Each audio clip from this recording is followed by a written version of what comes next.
Alright fellas, got the heater going. About to mix a batch here. It's cold out today, so obviously special precautions. Got some water heating up.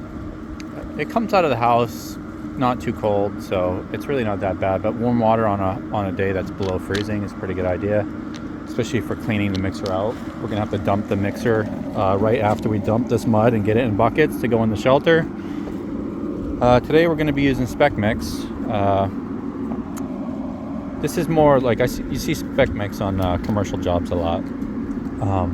I haven't worked with it a lot because it's really not available in my area. The suppliers I use don't use it typically, so you have to drive a little bit to get it. I did get a chance to try it when my buddy Rob was training for the spec mix, the Bricklayer 500, so I got to try it there, and it was, you know, the same type N Portland lime and sand mix. I thought it was pretty good, so we're gonna try this without adding lime to see how it goes pre-mix out of the bag. In the wintertime, it's not like you can use well, you can use mortar sand, and that's how we used to all do it back in the day, because we knew pre-mix was garbage and nobody wanted to use it, so we would all mix our own mortar with, you know, type N, bags of type N and sand. But you have to set up a shelter, keep your sand, you know, you got to put heat blankets on it, you got to heat it during the day. So it's kind of an extra little pain to do that. So we don't have a shelter here for the mixing area, and we're gonna try this premix and see how it is. You can see it's really fine. Definitely a lot finer than using mortar sand. So we'll see how it feels on the trowel. Just spec mix and water. Give you a quick look inside here. It's a bit loud with the heater going, so it's kind of annoying. Just got it set up right there. Goes out to the two tanks outside the shelter. About what it looks like in here. We're gonna pull back some of this, get some brickwork going around here, bond it out, get ready to lay. All right, we're all set up inside, and we're about to start working on this firebox, using these white fire brick today. They're kind of off-white, maybe even a little yellow. And we've got this lighter colored refractory mortar, which is a little different. It's looking gray right now, but you can see it's starting to lighten up a bit. I'm gonna get this firebox done, and then we'll hop outside, continue on the brickwork.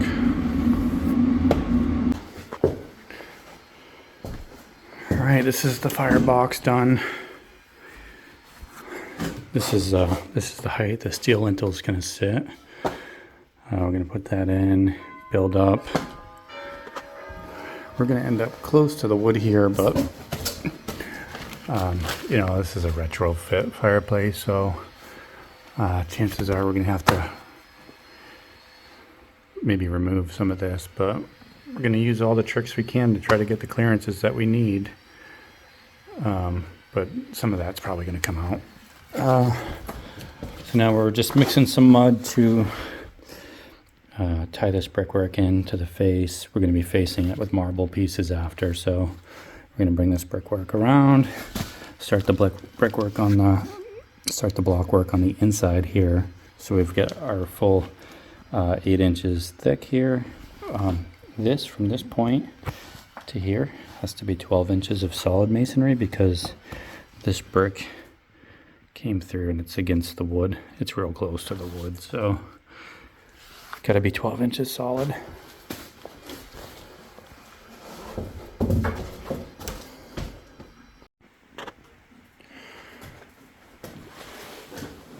All right, so the firebox is done and lintel is on, and I'm just going over the top of the lintel now and looking at the damper, trying to figure out how this smoke chamber and everything's going to lay out. Obviously we have wood here that's kind of close, so I can't quite show you how close it is, but about 10 inches, 9.5 inches to the wood. So we're gonna have to get creative through here to meet the clearances we need, and then we might have to move some of this wood like I was saying before. The firebox we completely wrapped all the way around with this foil back insulation. So none of the firebox is touching anything beyond it, which should allow for expansion. This is a bit overkill, but I've always thought it would be a good idea to do this, and I've kind of started doing this. So it's still kind of evolving as every one I do now, I do a little different, but this one we just kind of wrap the whole thing, and the damper's sitting right on that as well. So now we have to make sure from the lintel height, which is here, to the damper height, which is here, okay, that amount of space between there and the bottom here has to be 8 inches. Okay, you can see we're not 8 inches. So you have to figure out a way to get that a minimum of 8 inches. We're on insulation right now. So either you go a little higher with the damper somehow, you add another course of brick, you add something under it. This one I could just put mud on top of the insulation, I think. Just kind of mud the damper on top of the insulation to get that extra height. Also, we're getting a piece of marble to go across the face here. So I could just make sure that marble hangs down, that extra 1/4 inch I need, and that would be enough.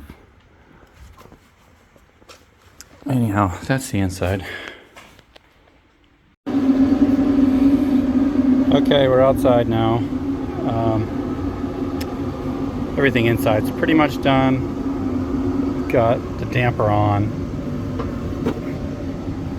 As you can see, I've got insulation around the whole thing, and underneath it.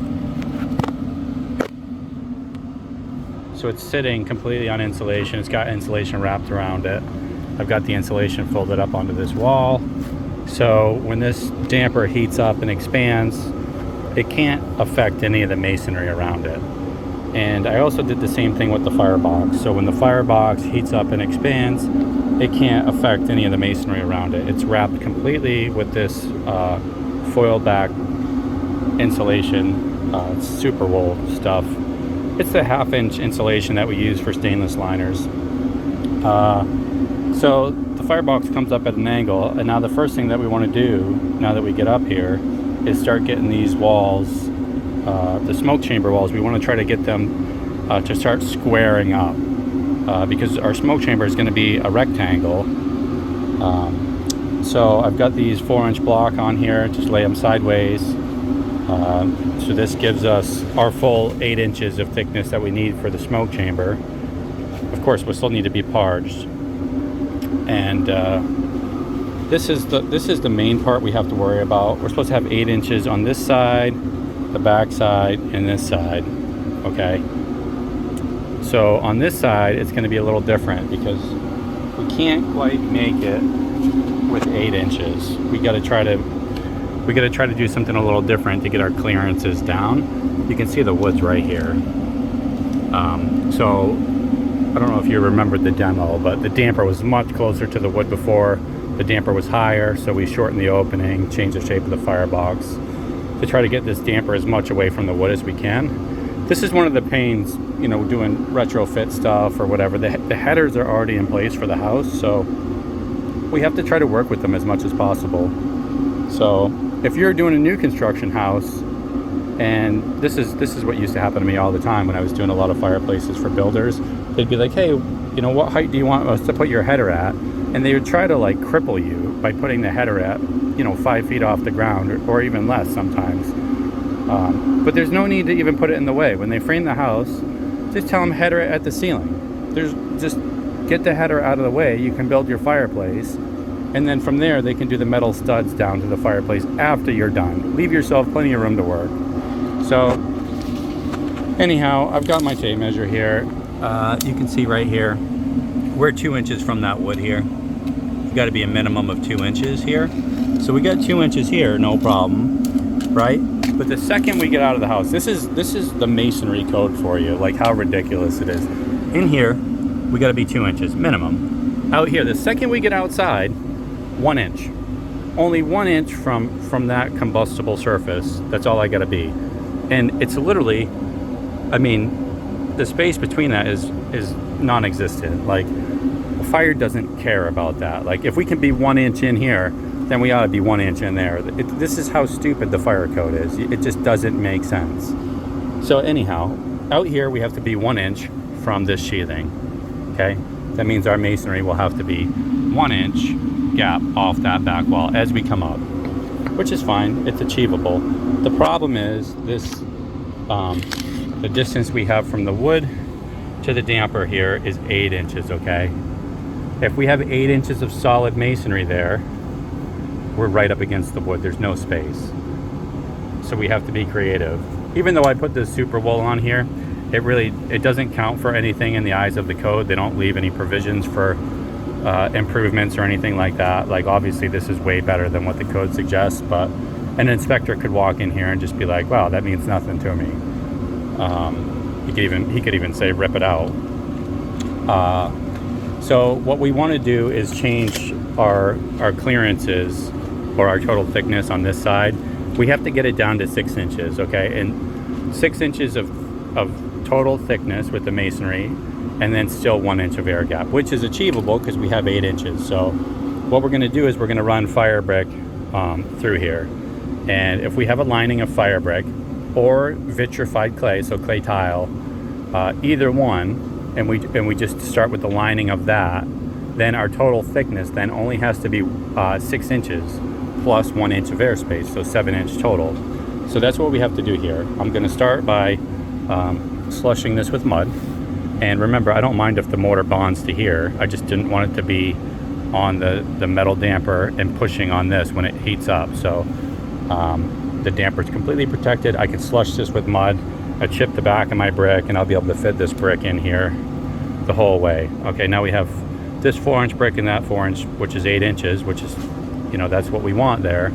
But the second we get on top of this, we're going to be switching to fire brick so we can get that lesser total thickness on this back wall, where the thickness is probably the most important. But yeah, we're barely going to make it with fire brick, which, whatever makes it work. It's going to be better than it was for sure. All right, I'll give you guys a little peek at what's going on here. So we're working on the smoke chamber. I've just got this brick and block to turn sideways and start going down the back wall. You can see where we transitioned here. We were going into the house with this one, and now with this one, we're starting to go across the back wall. You see my foam here. I've got my brick heights on it, but also this piece of styrofoam. It's 1 inch thick, and it makes sure I stay 1 inch minimum off the back wall. And I've got my smoke chamber dimension kind of drawn onto here, and I'm just following that up. So I've got 8 inches on this side, 8 inches on this side, 8 inches on that side. This side I can't get 8 inches because if I come in a little bit more with this brick, it will make this passageway too narrow for the flue, and then the flue will stick beyond too far on each side, so it won't be a smooth transition. So instead of the full 8 inches thick here, I'm actually only 7. So I'm continuing up with this fire brick in the back, and now that I've gotten to this section, I'm not using the full brick anymore. I'm turning the brick sideways, and I'm just going to cut the angle like that, and then I'll follow that up with my, right here's a concrete brick. We're using concrete brick for the smoke chamber. And so now when I'll step this, I'll follow that up, this angle up with my concrete brick and parch it all in nice, kind of like what you see there. Obviously this is roughly parched in, so we're still going to go over this with refractory mortar after this sets up enough. Yeah, so at this height, we're above the opening, so now I'm going to start putting wall ties in, and this brick course here will start turning sideways and lock it in. And so my next block I don't have a block with me, but my next block will stand up here. Full 4-inch block will run the back wall with the 4-inch block, and then the brick will turn in like that. You know, every other course it will go back and forth, and the same on that side. All right, this is where we are. Just gonna video now because it's starting to get a little dark for filming. So we've got all the block work coming through the back, 1 inch off the back. We put wall ties in the course below this into that header in the wall, and so the smoke chamber is done. We just set this flue on top. You can see the smoke chamber is parged up. We used 4-inch block on their side, right? And if you just cut an angle on the 4-inch block, geez, you know, like say you got the 4-inch block, if you cut the angle on it, I guess it'd be this way. Just cut right through. We cut a 20-degree angle on there, and it helps us step it over, and we have our proper 8-inch thickness once it's parged on both sides. It's a real easy way to build a smoke chamber. A lot of people comment on the flue one I did. Sometimes I do them out of a flue, but this is also a real easy way and a good way to do it. Concrete block, concrete brick. Some people think you can't use concrete block or brick. They think you got to use clay or solid backers. Or years ago we used to use solid backers. Actually, you know, they're called sewer brick, and they're like Styles and Hart brick. And we used to get the clay style and Hart brick because it's garbage, and nobody wants to lay it. So we would get it for cheap, and then we'd build our smoke chambers out of that stuff. But now those brick, for some reason, people have driven the price up, and they're $2 a piece. So, and I don't even ever want to lay them because they're all kind of warped and funky. But I just got the parge done with the refractory, and I'm just kind of waiting to sponge it up smoother. You can see it's like, see how wet it is. So I gotta wait for this to set up so I can just kind of sponge it a little bit smoother. That way we have a nice smooth transition into this flue. Notice that I cut the flue piece short, okay? What we don't want is to try to have to put our arm down through the whole entire flue and then reach into the smoke chamber and finish it off. So a nice small piece, we can get it nice and level. That way we have a really good base to start our, you know, our stack off, the flue stack on top of that. So first thing in the morning tomorrow, inspector's gonna come, take a look, see what we're doing, make sure everything's right. I'm pretty certain that he's gonna come take a look and we won't have any issues. So yeah, that's it. So now after this, it's pretty easy going. You know, we just gotta get up to where these washes are, get our angles done for the granite, and not much to it. We have a divider wall here and a divider wall here just to support this flue system. So pretty easy going from here, I guess. All right, I'm just getting ready to set my first flue here. Built up a little brickwork. I got the block work going in the back, and some cuts to meet this angle. We're gonna have some granite going on each side. It's a pretty steep angle, so when we put the granite on, we're gonna have to use something good. Probably we'll use Ardex on it and some stainless pins to help hold it, especially until that Ardex sets up. So yeah, I'm just getting ready to mix up a little refractory here. So for the flues, we gotta put them together with refractory mortar. So this is heat stop, and this is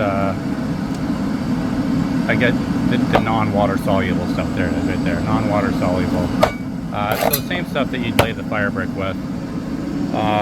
So I just make a little room in the corner of the mud board, and I'll mix it right here with my trowel. It sets up pretty quick, so it's not something you want to mix up and have sitting around. And then of course you want a bucket of water and a sponge ready to clean up, you know, the joint inside after you place the flue. So we start with this. So this is the flue that's going to go on, but you know, you can see these edges on the flue, right? You're going to start by cleaning this up. And I just take my trowel and go right around it, and I just carve off all the edges, because you know, it just makes it a little smoother when you're installing. There's a little bit less to catch mortar, and so it's just not so jagged. You know, sometimes the seams can be real jagged. These flues are pretty consistent. These ones are the sand cool flues. So let me see. It probably says on the side somewhere. Oh, right here. Right on my side. Okay. Here we go. Sand cool.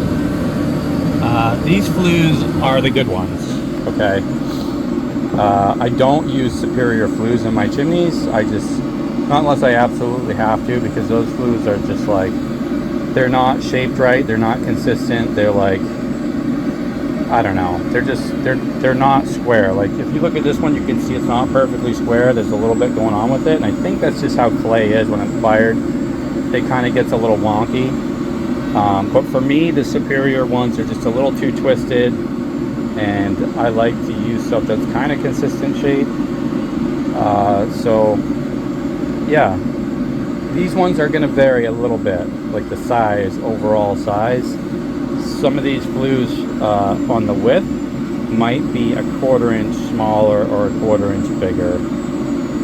That's usually, the sand cool ones are usually tighter tolerance than that, but with this specific size, that's you know, that's what we're working with. Here, I'll get my tape and I'll show you.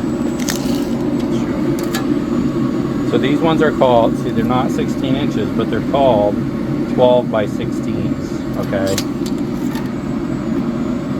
And sometimes it's going to be 12, and sometimes it's going to be a little less, sometimes it's going to be a little more. And then, you know, the inside dimension of that is basically, you know, 13 and 3/8 on that one, close. And then 9 and 9/16 on that side. So they vary a little bit. It's just this size flue worked out for this shape chimney and firebox and smoke chamber. So, and the sizing of the firebox as well. Anyhow, yeah, I can't film and do this, so I'll set this and I'll come back after. Okay, I got my phone propped up there so I can try to show you guys how it is to set these flues. So I mud the flue first, and then I'll turn it over and install it. You don't have to do that. It's just easier to mud the flue like this for me with the refractory mortar because it's so sticky, and then set it down. So this isn't going to be fun. It's a pretty heavy flue, so you get to see it.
Okay, it's in place. Now I want to just measure off that wall and make sure we're going square with everything.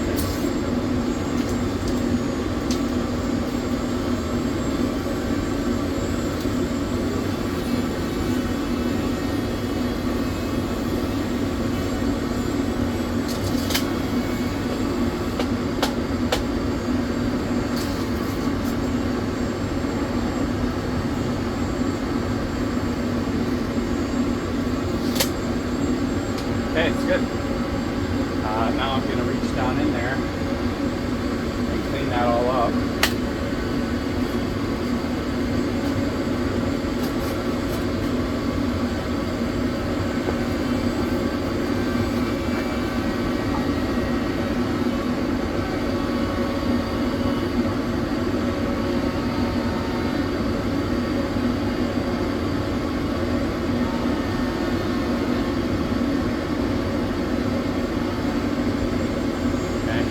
My hands. You can see a lot kind of comes out of there. Then I'm just going to use that to purge up around the outside of the flue now.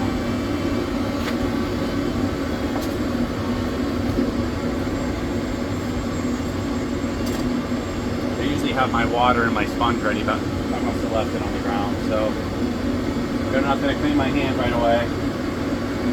So I guess I'm going to get that stuff and then come back.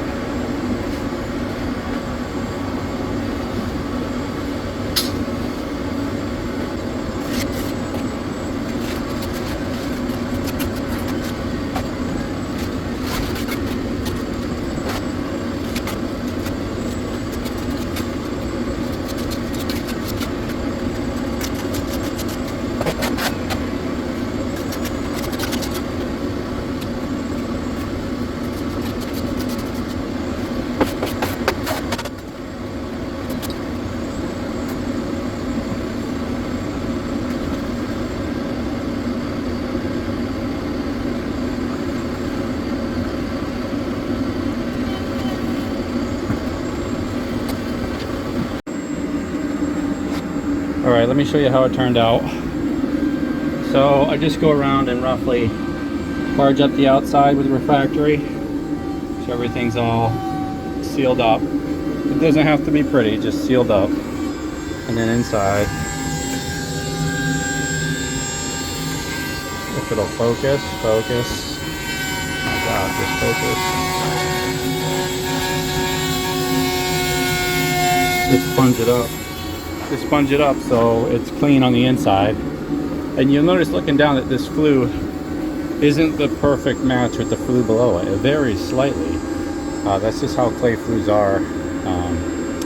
Just slight variance between size in each one. Just got the insulation on here. You can see it's nice and tight all the way around. 1/4 inch insulation wrap. You don't need this by code, it's just something I like to do when using a clay tile. I just don't want any mortar touching this. I want this flue to expand and contract up and down, outwards without cracking anything around it. Okay, so now I'm gonna take and start my divider wall. Okay, my divider wall is gonna go right up against here, 4-inch block. I have to start one on its side here probably, or like a half to get on here. What I really want to do is have this block work out to be the same height as my brickwork. That way I can put some wall ties across from here onto my block work as I go. Right now, if I just stand a block up, the coursing will never work out. So I'll start with a half, then I'll turn one upright like it's supposed to be. I'll put a wall tie in here, and then I'll start tying it in as I go. That is what it's looking like. So yeah, I put this block work right up against this insulation, and it it helps to hold everything nice and firm in place. This flue can't wobble after that. Nice and tight on this side, nice and tight on this side. If you are one of those guys that's gung-ho about filling your chimney solid, you could actually probably get away with it if you do this to your flue and give your flue room to expand. Otherwise, it will crack everything all up. I see some guys in Europe, they put a flue in and then they put like a mix of vermiculite or perlite around it, but it's got some cement in it, so as a binder to hold it together. And I don't know how their climate is there as far as freezing goes, but here you can't get away with doing something like that because vermiculite and perlite hold so much water, and especially if you put it in a cementitious mix, it wicks all that water in and holds it and stores it, and then when it freezes, your chimney's gonna blow up. Just like a hand grenade. It's gonna go off. But no, for real, like that water will freeze and expand, and it will push out on the masonry. And I only know this because I've seen it firsthand. We used to put vermiculite and perlite in chimneys years ago, and It was a big mistake. That's why they put it in potting soils, because it's so good at holding water. And as you know, we don't want to hold water inside of this environment in a cold climate, because if it freezes, it's going to be broken. Now I'm just going to focus on racking back this brick. I'm gonna rack it all back here, and then I'm gonna make my cuts after on both sides. Keep going up with that divider wall, and yeah, you might think you don't need a divider wall in there because there's only one flue in here, but we need support on that flue. That's why we're putting it in on both sides. Block. It's not that expensive to do this. We don't even have to make cuts on this one. It's a perfect 16-inch block, so it fits right in there, and we're just gonna stack them up the whole way. You might be wondering what that noise is down the fireplace. So what we're doing in there is we're grinding out all the joints on the fire brick. This fire brick is like this, you call it white fire brick, but it's like a buff color. It's always the buff color or off-white or some kind of ugly shade of yellow. The problem with this fire brick is it's got these colors here, and it is making like little yellow dots. And the woman that we're doing the job for, she's really unhappy with it. And she's not mad at the work we're doing, but she's just really unhappy with the color. And it's one of those things when the brick's in a pile, it's kind of hard to see. So once we installed the firebox, you could really see that the color was kind of off with these deeper yellow stains in there. And I'm not a fan of white fire brick, or this whatever color you want to call this fire brick. I've never been a fan. I haven't used it in probably close to 20 years because I don't like the way it looks. So I usually prefer the red fire brick if we're going to do it, which the red fire brick's not even red. It's like a pinkish purple color. I don't know what color it is, but we call it red. Anyhow, yeah, so we're grinding out the mortar joints in the firebox, just like an inch all the way around, and we're gonna dye the brick. So that's why you see the white on here. We've been playing with some dye. So this is like this dye is made for refractory brick, for fire brick. It's a refractory. It's made with refractory material, so it's like it's good. It's a permanent dye up to 3,000 degrees. The woman wants white, so we're going to give her white. And so we're grinding out the mortar joints. So when we dye it, we're not going to dye the mortar joints. We'll have, we'll repoint it back, and it will look like, normal brickwork. Nobody will know it was dyed. It will look just like the brick was white. And the woman, she's a nice lady. She just knows what she wants. She's not being a pain about it. And if you're a contractor, it's easy to get an ego about stuff like this. But really, you just got to keep an open communication with your customers, and I think it's nice having that open communication. You got to be able to have hard conversations and just say, I really don't like the color of that brick. And sometimes, it's hard to say to your contractor that you don't like what they did, but I'd rather somebody be happy with it. And the staining is a permanent solution. It's a perfectly good compromise instead of ripping stuff out to redo it. So it's a little bit more work, but the customer's going to be happy, and they'll I guess in the end that's all that matters. So yeah, that's what that noise is. I'll take you guys in and show you what's going on inside in a while.